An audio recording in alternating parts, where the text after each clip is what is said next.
ಇಲ್ಲಿಯವರೆಗೆ ನಿನಗೆ ಒಳ್ಳೆಯದಾಗಬೇಕು ಎನ್ನುವ ಕಾರಣಕ್ಕಾಗಿಯೇ ಇಷ್ಟೆಲ್ಲ ದುಡಿದವನೇ ನಾನು.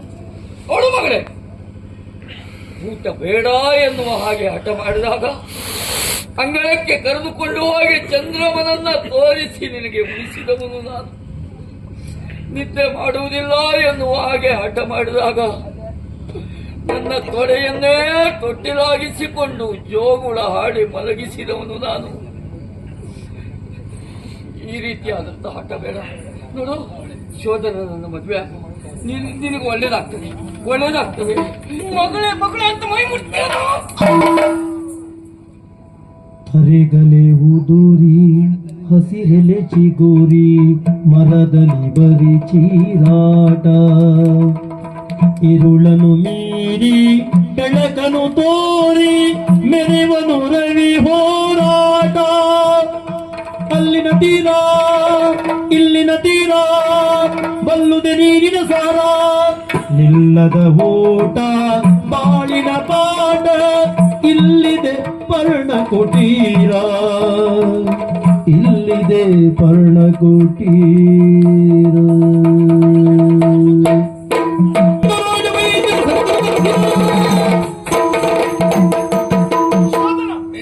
ಏನು ಮಾಡ್ತಾ ಇದೀಯ?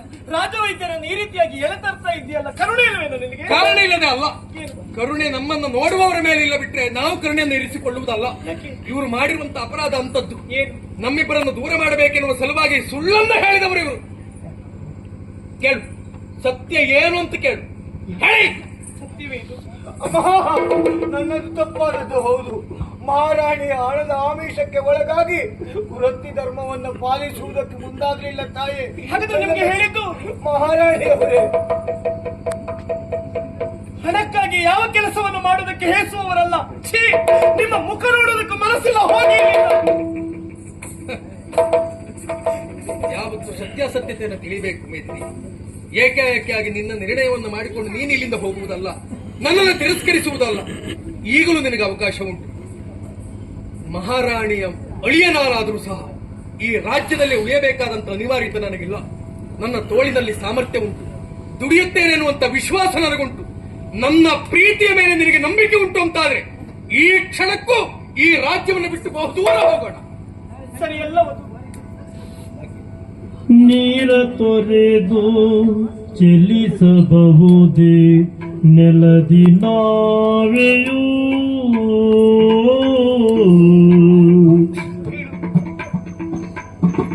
ನೀರ ತೊರೆದು ಚೆಲ್ಲಿಸಬಹುದೇ ನೆಲದಿ ನಾವೆಯೂ, ನೀರ ನಿರದ ಬಾಳು ತಂತಿ ಮುರಿದ ವೀಣೆಯೂ, ನನ್ನ ಬದುಕು ನೀರ ನಿರದ ಬಾಳು ತಂತಿ ಮುರಿದ ವೀಣೆಯು, ದಾರಿಣೀಶ ಕುವರಿ ನಾನು ಸತ್ಯ ಕಥನವು, ದಾರಿಣೀಶ ಕುವರಿ ನಾನು ಸತ್ಯ ಕಥನವು, ಮೀರಬಹುದೇ ತಾಯಿ ಆಸೆ, ಶೋಧನ ಮೀರಬಹುದೇ ತಾಯಿ ಆಸೆ ತ್ಯಾಗ ಅರ್ಥವೋ. ಶೋಧನ, ಏನು ಹೋಗೋಣ. ಮಹಾರಾಣಿಯ ಮೇಲೆ ಸಿಟ್ಟಾಗಬೇಡ. ಮಹಾರಾಣಿಗೆ ಕೆಡುನುಡಿಗಳನ್ನು ಆಡಬೇಡ. ಯಾಕೆ? ಅವರದ್ದೇನಿದೆ ತಪ್ಪು ಹೇಳು.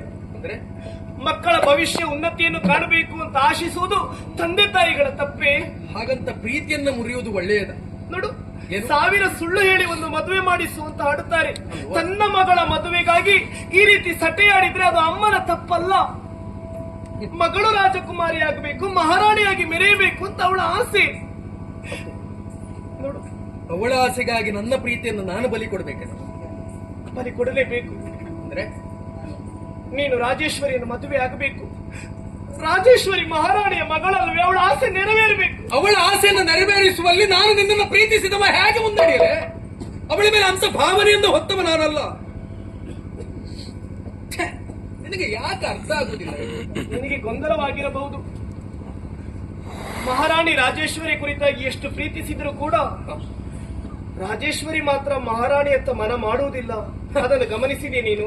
ಅಮ್ಮ ಎನ್ನುವಂತ ಭಾವನೆ ಅವಳಿಗೆ ಇಲ್ಲ, ನಿನಗೆ ಯಾಕೆ ಉಂಟು ಅನ್ನುವುದು ಪ್ರಶ್ನೆಯಾಗಿ ಉಳಿದಿದೆ ನನಗೆ ಇವತ್ತಿಗೂ.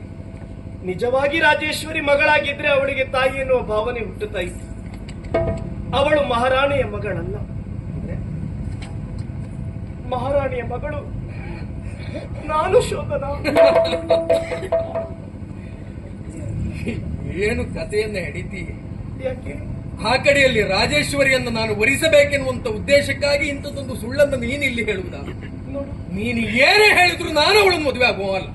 ನನ್ನನ್ನು ಪ್ರಾಮಾಣಿಕವಾಗಿ ಪ್ರೀತಿಸ್ತಾ ಇದ್ದವನು ನೀನು. ಹೌದು. ನೀನೇ ನನ್ನ ಮಾತನ್ನು ನಂಬುವುದಿಲ್ಲ, ಮತ್ತೆ ಸತ್ಯ ಹೇಳಿದ್ರೆ ನಾಡಿನ ಪ್ರಜೆಗಳು ನಂಬುತ್ತಾರೆ. ಆಲೋಚನೆ ಮಾಡಿ ನೋಡು ನೀನು. ಒಂದು ವಿಚಾರವನ್ನು ನಾವು ಹೇಳ್ತೇವೆ ಅಂತಾದ್ರೆ ಇದು ಸತ್ಯಾಸತ್ಯತೆ ಎನ್ನುವುದನ್ನು ತಿಳಿಯಬೇಕು ಅಂತಾದ್ರೆ ಸಮರ್ಪಕವಾದಂತಹ ಸಾಕ್ಷ್ಯಾಧಾರಗಳು ಬೇಕು. ಅದೇ ಹೌದು ಅಂತಾದ್ರೆ ನಿನ್ನಲ್ಲಿ ಏನುಂಟು ಅಂತ ಕೇಳುತ್ತಾ? ನನ್ನ ಆತ್ಮಸಾಕ್ಷಿಯನ್ನು ಮೆಚ್ಚಿದವನಲ್ವೇ? ನನ್ನನ್ನು ಪ್ರಾಮಾಣಿಕವಾಗಿ ಪ್ರೀತಿಸಿದವನಲ್ವೇ? ನಮ್ಮ ಮಧುರ ಪ್ರೇಮದ ಮೇಲೆ ಆಣೆ ಮಾಡಿ ಹೇಳುತ್ತೇನೆ, ನಾನು ರಾಜಕುಮಾರಿ, ನಾನು ಚಂದ್ರಕಲ್ಯಾಣಿಯ ಮಗಳು, ನನ್ನಪ್ಪ ಪುಣ್ಯನಿಧಿ. ಮಂತ್ರಿಯ ಕೈವಾಡದಿಂದ ಅರಮನೆಯಲ್ಲಿ ಬೆಳೆಯಬೇಕಾದಂತ ನಾನು ಎಲೆಮನೆಯನ್ನು ಸೇರಿದೆ. ಮಂತ್ರಿ ಸೂರ್ಯಸೇನ ತನ್ನ ಸ್ವಾರ್ಥಕ್ಕಾಗಿ ತನ್ನ ಮಗಳನ್ನು ತಂದು ಮಹಾರಾಣಿಯ ಮಡಿಲಿನಲ್ಲಿ ಇರಿಸಿದ. ಆದ್ರೆ ನನ್ನ ಈ ಮಾತನ್ನು ಯಾರು ನಂಬುವುದಕ್ಕೂ ಸಾಧ್ಯವಿಲ್ಲ. ಯಾಕೆ? ನನ್ನಲ್ಲಿ ಸಾಕ್ಷಿ ಇಲ್ಲ. ಸಾಕ್ಷಿ ಇಲ್ಲದೆ ಯಾವ ಮಾತು ಸತ್ಯವಾಗಲಾರದು. ಆ ಪರಮ ಸತ್ಯ ನನಗೆ ಗೊತ್ತಿದೆ. ನನ್ನ ಬದುಕು ಹೇಗಾಗಿದೆ ಗೊತ್ತಾ? ತಂತಿ ಮುರಿದ ವೀಣೆಯಾಗಿದೆ. ನೀರಿಲ್ಲದೆ ನಾವೇ ಸಾಗೋದಕ್ಕೆ ಸಾಧ್ಯವೇ? ನನ್ನ ಬದುಕು ಬರಡಾಗಿದೆ. ನಿನ್ನಲ್ಲಿ ಕರಮಗಿದು ಬೇಡಿಕೊಡ್ತೀನಿ, ನೋಡು ಶೋಧನ, ನೀನು ನನಗಾಗಿ ಅಮ್ಮನ ಆಸೆಯಂತೆ ರಾಜೇಶ್ವರಿಯನ್ನು ಮದುವೆಯಾಗುತ್ತೀಯ. ಏನ ಅಡಿಬಿಟ್ಟಿ? ಪ್ರೇಮ ಭಾವ ಭೋಗವಲ್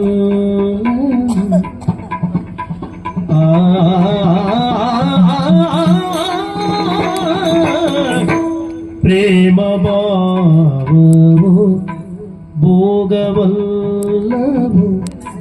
ಪ್ರೇಮವೆಂದರೆ ದೀಪವು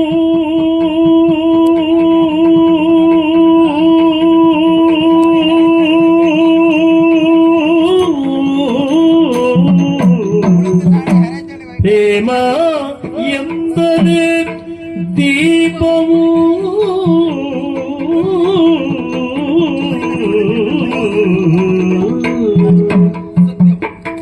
ಪ್ರೇಮ ಮರೆಯುತ್ತ ಗೆಳೆಯನಾಗುವೆ.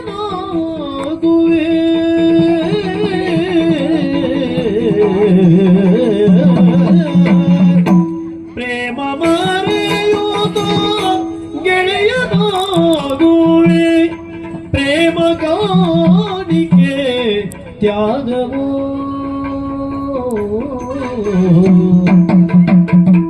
ಪ್ರೇಮ ಮರೆಯುತ್ತ ಗೆಳೆಯನಾಗುವೆ. ಪ್ರೇಮ ಕಾಣಿಕೆ ತ್ಯಾಗವೋ.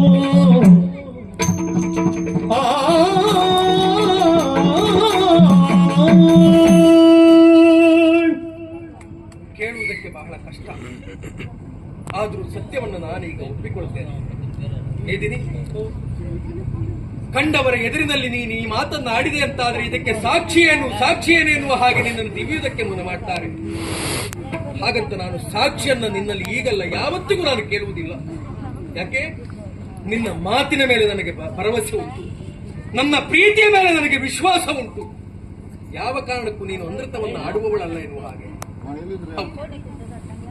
ಪ್ರೀತಿಸಿದವನು, ಆದ್ರೆ ಈ ಕ್ಷಣಕ್ಕೆ ರಾಜೇಶ್ವರಿನ ನಾನು ವರಿಸಬೇಕೆನ್ನುವಂತ ನಿನ್ನ ಮನದಾಳದ ಮಾತು ಏನೆನ್ನುವುದು ನನಗೂ ಅರ್ಥ ಆಗ್ತದೆ. ಅರಮನೆಯ ಸೇರಿದ ಅಂದಿನಿಂದ ಇಂದಿನವರೆಗಾಗಿ ತಾಯಿಗಾಗಿ ಯಾವೆಲ್ಲ ತ್ಯಾಗವನ್ನ ಮಾಡುತ್ತಾ ಮರವನ್ನ ಮಾಡಿದವಳು ನೀನು. ಇವತ್ತೂ ಸಹ ನಿನ್ನ ತಾಯಿಯ ಸಂತೋಷಕ್ಕಾಗಿ ಪ್ರಾಮಾಣಿಕವಾದಂತ ನಿನ್ನ ಪ್ರೀತಿಯನ್ನೇ ತ್ಯಾಗ ಮಾಡುವುದಕ್ಕೆ ಮನ ಮಾಡ್ತೀಯ ಅಂತಾದ್ರೆ, ಇದಕ್ಕೂ ನಾನು ಕೈ ಜೋಡಿಸಲಿಲ್ಲ ಅಂತಾದ್ರೆ ನಿನ್ನನ್ನ ಪ್ರೀತಿಸಿದ್ದಕ್ಕೆ ನಾನುಳಿದು ಏನು ಪ್ರಯೋಜನ ಹೇಳು? ಮೊನ್ನೆ ಕನಸನ್ನ ಕಂಡವರು ನಾವಲ್ವೇನೆ. ಸೀತಾರಾಮರ ಹಾಗೆ ಆದರ್ಶದ ಬದುಕನ್ನು ನಾವು ಕಾಣೋಣ ಎನ್ನುವ ಹಾಗೆ. ವಿಧಿಯಷ್ಟು ವಿಚಿತ್ರ ನೋಡು. ಸೀತಾರಾಮರ ಹಾಗೆ ಸುದೀರ್ಘವಾದಂತಹ ಆದರ್ಶದ ಜೀವನ ನಮ್ಮ ಪಾಲಿಗೆ ಒದಗಿ ಬರಲಿಲ್ಲ. ರಾಧಾಕೃಷ್ಣರ ಹಾಗೆ ಪ್ರೇಮಿಗಳಾಗೆ ಉಳಿಯುವ ಹಾಗೆ ಮಾಡಿಬಿಟ್ಟ. ಸರಿ, ಪ್ರಪಂಚದಲ್ಲಿ ಪ್ರತಿಯೊಬ್ಬ ಪ್ರೇಮಿಯು ತಾನು ಪ್ರೀತಿಸಿದಂತ ಪ್ರೇಯಸಿಗಾಗಿ ಯಾವೆಲ್ಲ ರೀತಿಯಾದಂತ ವಿಶೇಷವಾದಂತ ಉಡುಗೊರೆಯನ್ನು ಕೊಡ್ತಾನಂತೆ. ಆದರೆ ಇವತ್ತಿನ ದಿವಸ ಈ ಶೋಧನ ಮೇದಿನಿಗಾಗಿ ಕೊಡುವಂತ ಉಡುಗೊರೆ ಪ್ರಪಂಚದಲ್ಲಿ ಯಾವ ಪ್ರೇಮಿಯೂ ಕೊಡಲಿಕ್ಕೆ ಸಾಧ್ಯ ಇಲ್ಲ. ನಿನ್ನ ತಾಯಿಯ ಆಸೆಗಾಗಿ, ತಾಯಿಯ ಸಂತೋಷಕ್ಕಾಗಿ ನಿನ್ನೆಲ್ಲ ಆಸೆಗಳನ್ನು ಅವಳಿಗಾಗಿ ಮುಡಿಪಾಗಿ ಇಡ್ತೀಯ ಅಂತಾದ್ರೆ, ನಿನ್ನ ಸಂತೋಷಕ್ಕಾಗಿ ನನ್ನ ಪ್ರೀತಿಯನ್ನೇ ನಿನಗೆ ತ್ಯಾಗ ಮಾಡ್ತೇನೆ. ನೀನು ಎನಿಸಿದ ಹಾಗೆ ರಾಜೇಶ್ವರಿಯನ್ನೇ ನಾನು ವರಿಸ್ತೇನೆ. ಆದ್ರೆ ಒಂದು ಮೇದಿನಿ, ಏನು ಶೋಧನ? ನಾಳೆ ಅಂತ ಹೇಳಿದ್ರೆ ನಮ್ಮಿಬ್ಬರ ಜೀವನ ಪ್ರತ್ಯೇಕ. ಹೌದು. ನಿನ್ನ ದಾರಿ ನಿನಗೆ, ನನ್ನ ದಾರಿ ನನಗೆ. ಹ. ನಿಷ್ಕಲ್ಮಶವಾದಂತಹ ಪ್ರೀತಿಗೆ ಇವತ್ತು ಒಂದು ಅರ್ಥ ಬೇಕು.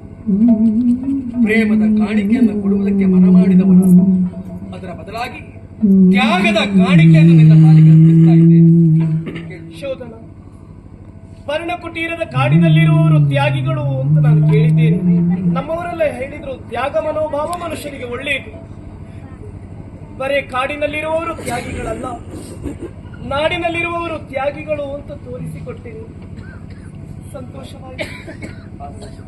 ಏನು ಹೊರಡುವ ಮುನ್ನ ಹ. ಪ್ರೀತಿಸಿದಂತ ಶೋಧನ ಒಮ್ಮೆ ನಿನ್ನ ಬಿಗಿ ಅಪ್ಪುಗೆಯನ್ನು ಆ